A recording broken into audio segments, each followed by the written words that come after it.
Welcome to Your Legislators, a production of KRWG Broadcasting. Your Legislators is a public service program providing our viewing and listening audiences in southern New Mexico the opportunity to hear about important legislative issues directly from their elected representatives in Santa Fe. Now here is your host, Jared Andersen.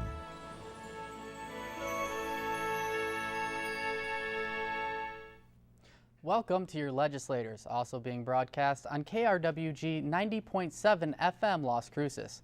I'm Jared Andersen with this week's guest via satellite from Santa Fe, Representative Andy Nunez from New Mexico's 36th District. Representative Nunez, welcome to the program. Thank you. It's good to be here. Representative Nunez, you made history earlier this year when you became the first independent in the state legislature. What's it been like for you transitioning from the Democratic Party to becoming an independent? Well, the big reason was that when I voted for the losing Speaker of the House, the present Speaker of the House removed me from all of my committees and retaliation, and so and then I seen that the biggest part of the Democrats were following suit with him, so I figured I can't get nothing done to the Democratic Party, and so I said, well, I'll just form my own party. And so that's what I done. And how's that been going? Declined to state. What's that? What did you say? I became a declined to state. Mm-hmm. That's a DTS. That's what I am presently. Okay. And how's that going for you? Is everybody treating you okay since you made that move? Oh yes. No, I'm actually the swing vote in a lot of places, so I get treated very well by both sides. Oh, so it's kind of working out for you in some ways. Oh yes, it is. I think it'll work out for me in every way. I don't see any problem with it.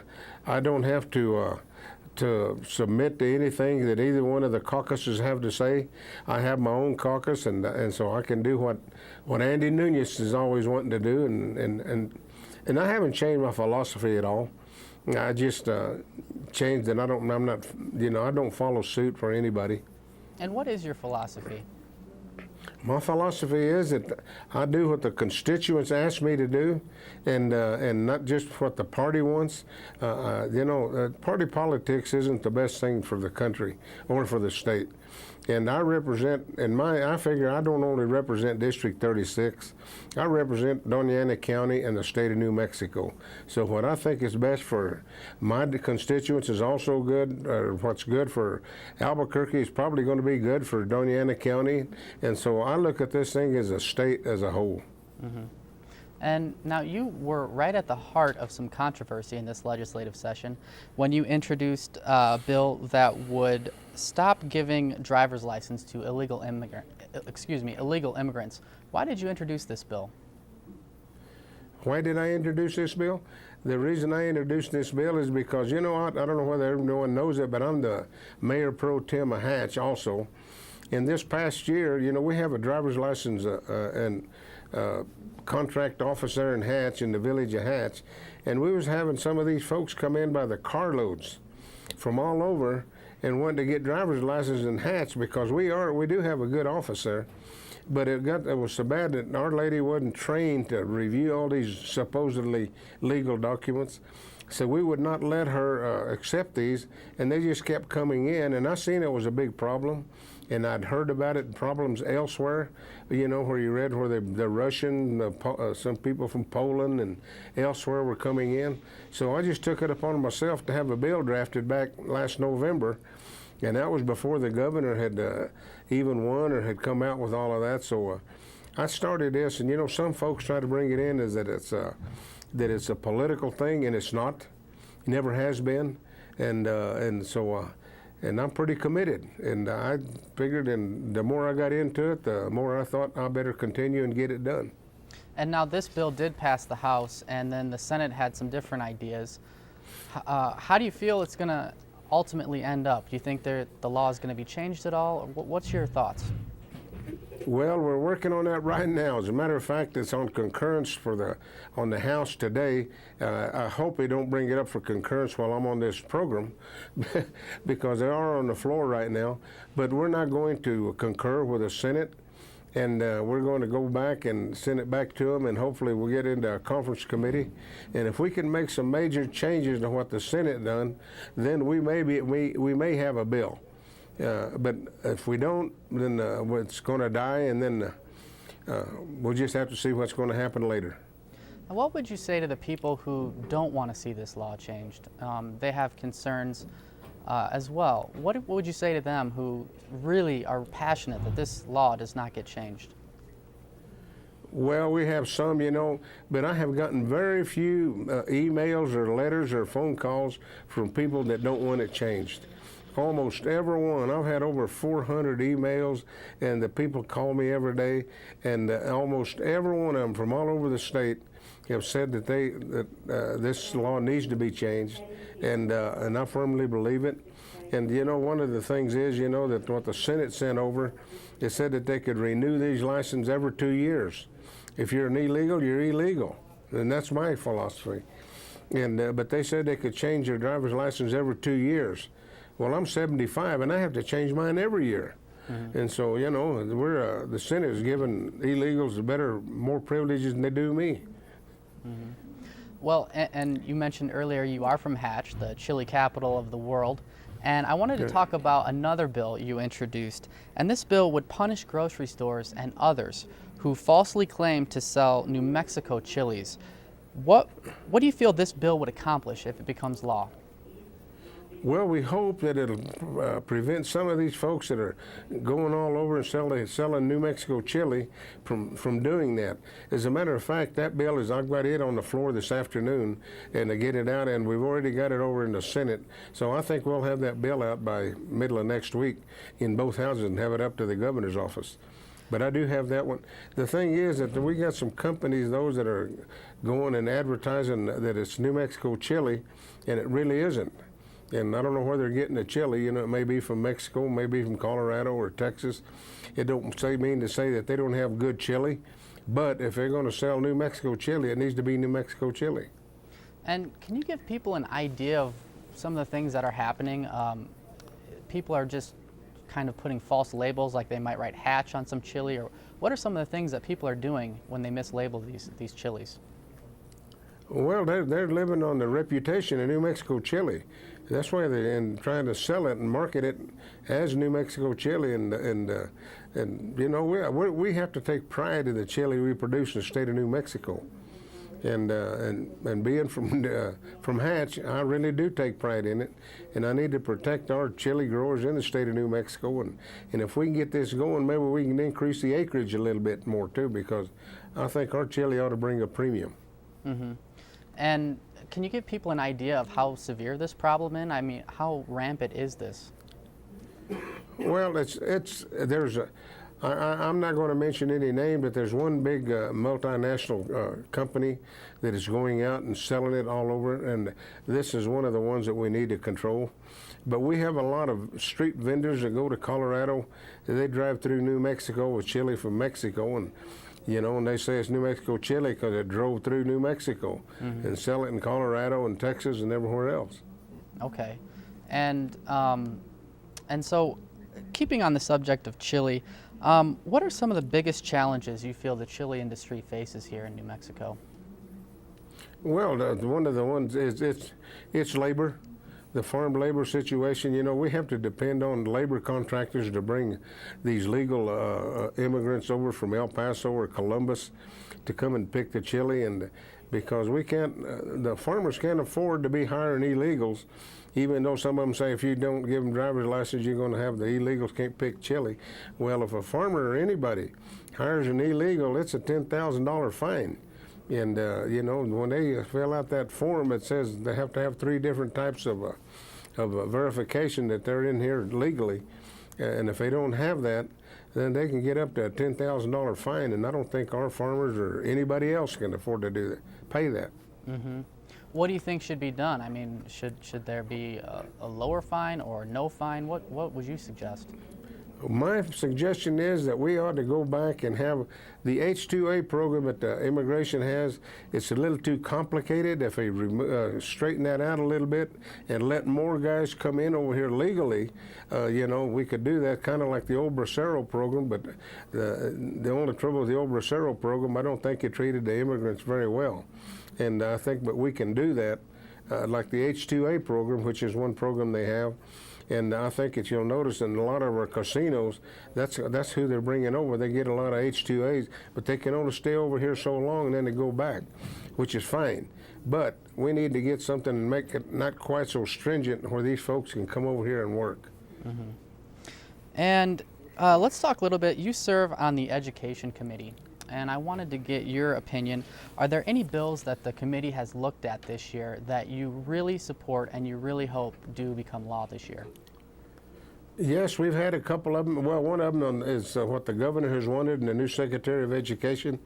She's been trying to get through on the ABC program, where they grade the schools on A, B, and C.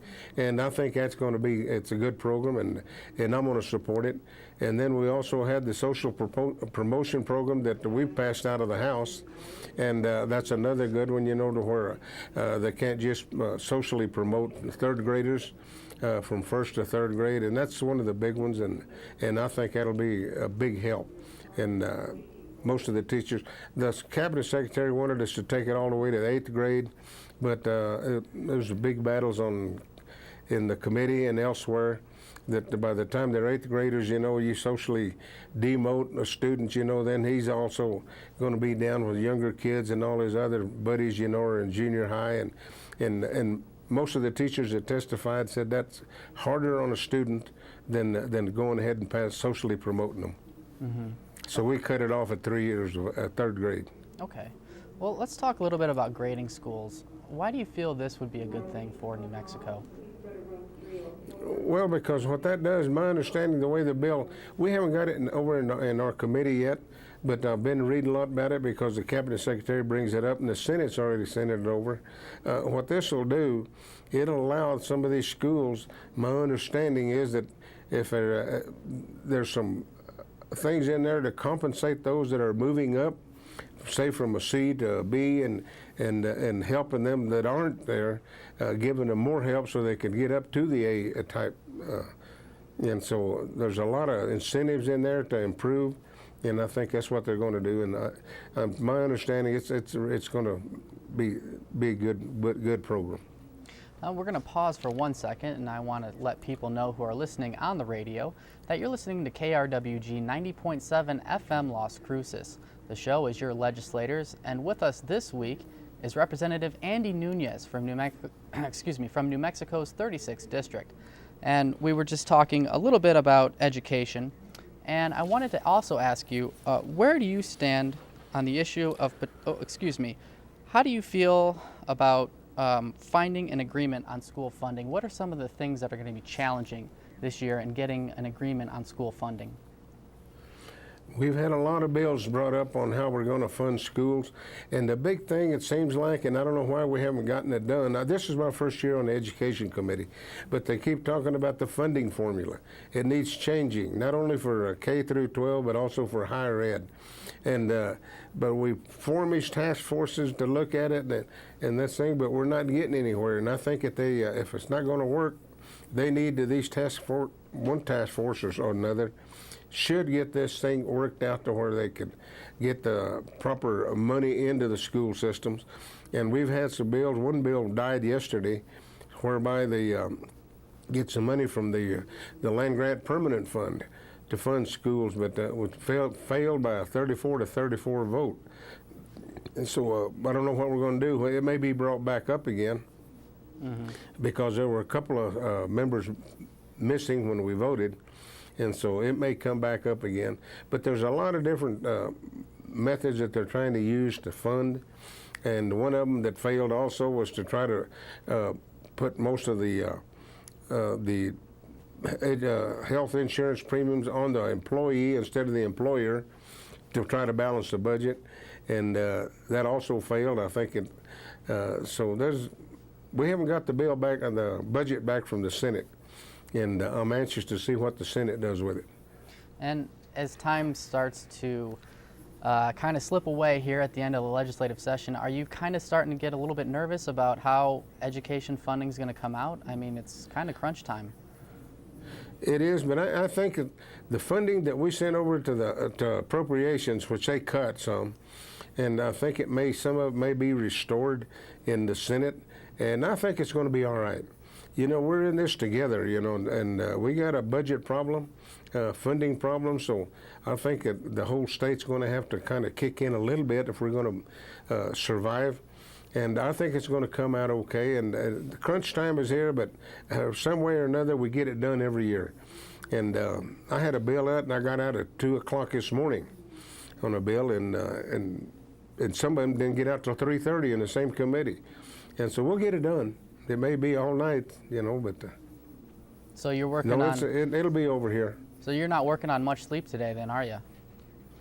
No. Not really. So how do you cope with that? You drink a lot of coffee? What do you do to stay going during the session? I never drink coffee after lunch. Okay. Never. All right. That's a strict rule. Well, let's stick with funding. I'd be interested to find out how you feel about potentially cutting the film industry incentive program. I felt that that's what we should do. You know, they've never proven to us, you know, that it was a paying off proposition. The Arrowhead Center ran a study, and there was a couple of other studies that have been made. And the film industry now in the Senate, they want another study. You know, we can get studied to death. And no, I voted to cut the cap from 25 to 15, but that's not what it came out.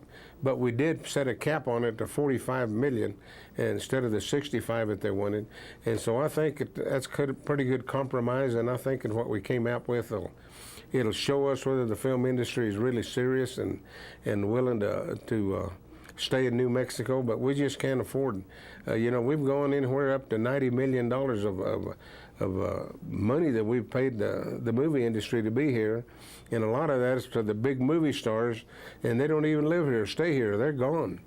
And so you know, they say it creates jobs, it does, but to a point, but a lot of them are just temporary employees. Mm-hmm. So another film bill that came up was one that would give loans to independent filmmakers from New Mexico. Do you support that bill at all, or is that something you're also against? Yeah, no, we did. We passed that out of the House yesterday on the House floor. Mm-hmm. And but it's to make sure that it's these small producers, you know, that film in New Mexico, and it has to be done in New Mexico, and that people have to be in New Mexico. I voted for that one yesterday. Okay. And I think it got a unanimous vote. Are there any funding cut ideas being tossed around in this legislative session that you definitely oppose, that you do not want to see go through? Well, there's a lot of them. A lot of them? What are some of the big ones that you just don't want to see it happen?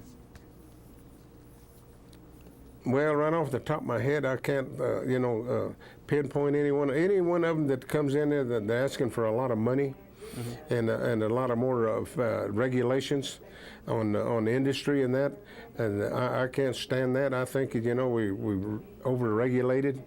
And that's one thing where I differ with most of my Democratic, former Democratic associates, you know.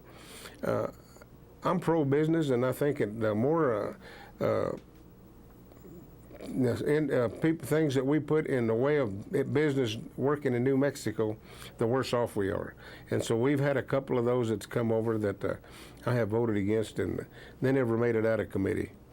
But are there any funding cuts that you don't want to see go through, that funding you want to keep in place? Well, the funding cuts that I've seen was for example, on the health insurance, you know, where they took it on, put it on the back of the employee instead of the employer. And I don't go along with that. You know, I'm a retiree.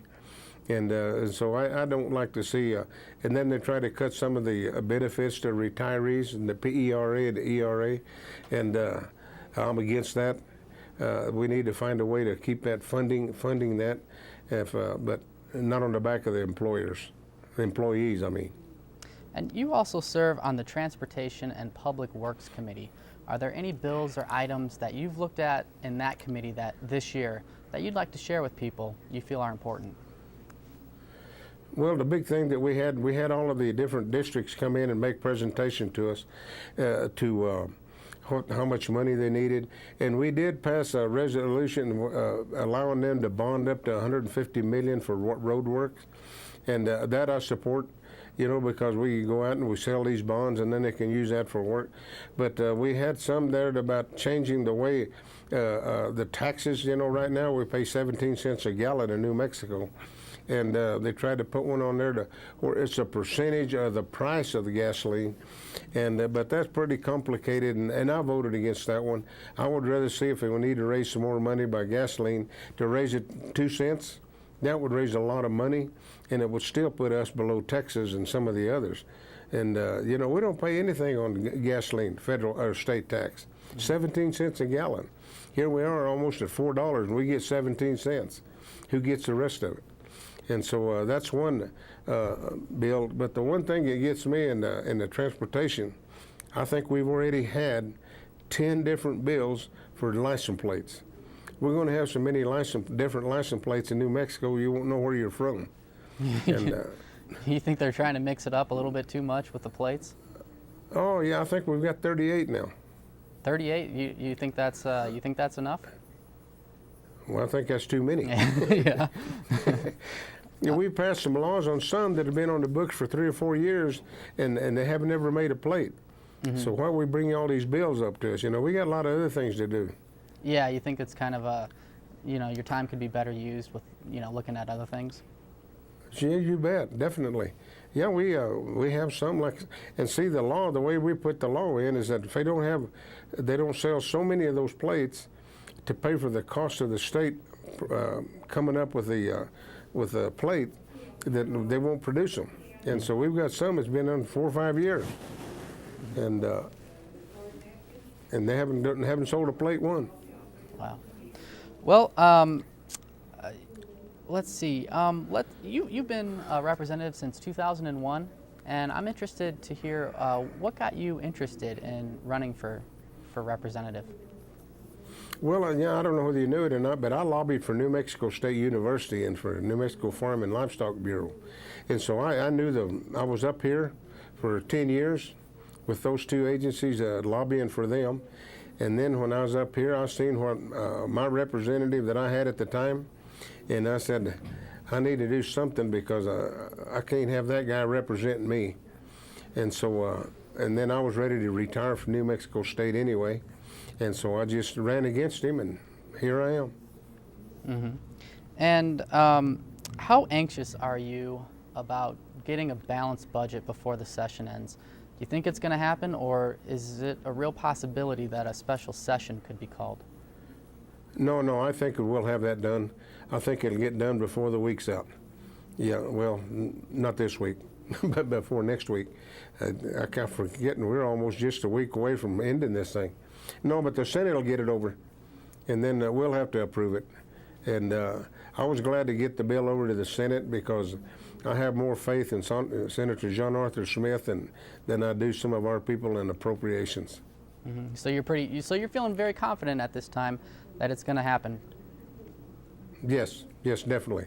Mm-hmm. Have there been any other years since you started serving that have been as hectic as this year is looking like it's going to be in the last week? Well, yeah, it usually is hectic the last week or two. Well, I don't know why we sit there and mess around for a month or so and don't get things done. You know, we get out 30 minutes off the floor, and that's what we was doing. And now all of a sudden, you know, we stay on there for hours and hours, and we just this has been the slowest and the most difficult session, I guess, because we really hadn't got anything done probably until the last week, and now we're cranking up, and we'll get it done though. Mm-hmm. Always do. Another bill that was looked at this week would require everyone that's arrested for a felony to give a DNA sample. Are you in favor of this bill? Yes, I am. And could you tell us why? Yes. Well, the thing is that once you get that, you've got a database, and it'll solve a lot of problems, you know, a lot quicker than what had been done. And all of the lawyers convinced me that this is the best thing to happen. And that's part of the Katie's law, that Representative Park was carrying, and no, I supported that, definitely.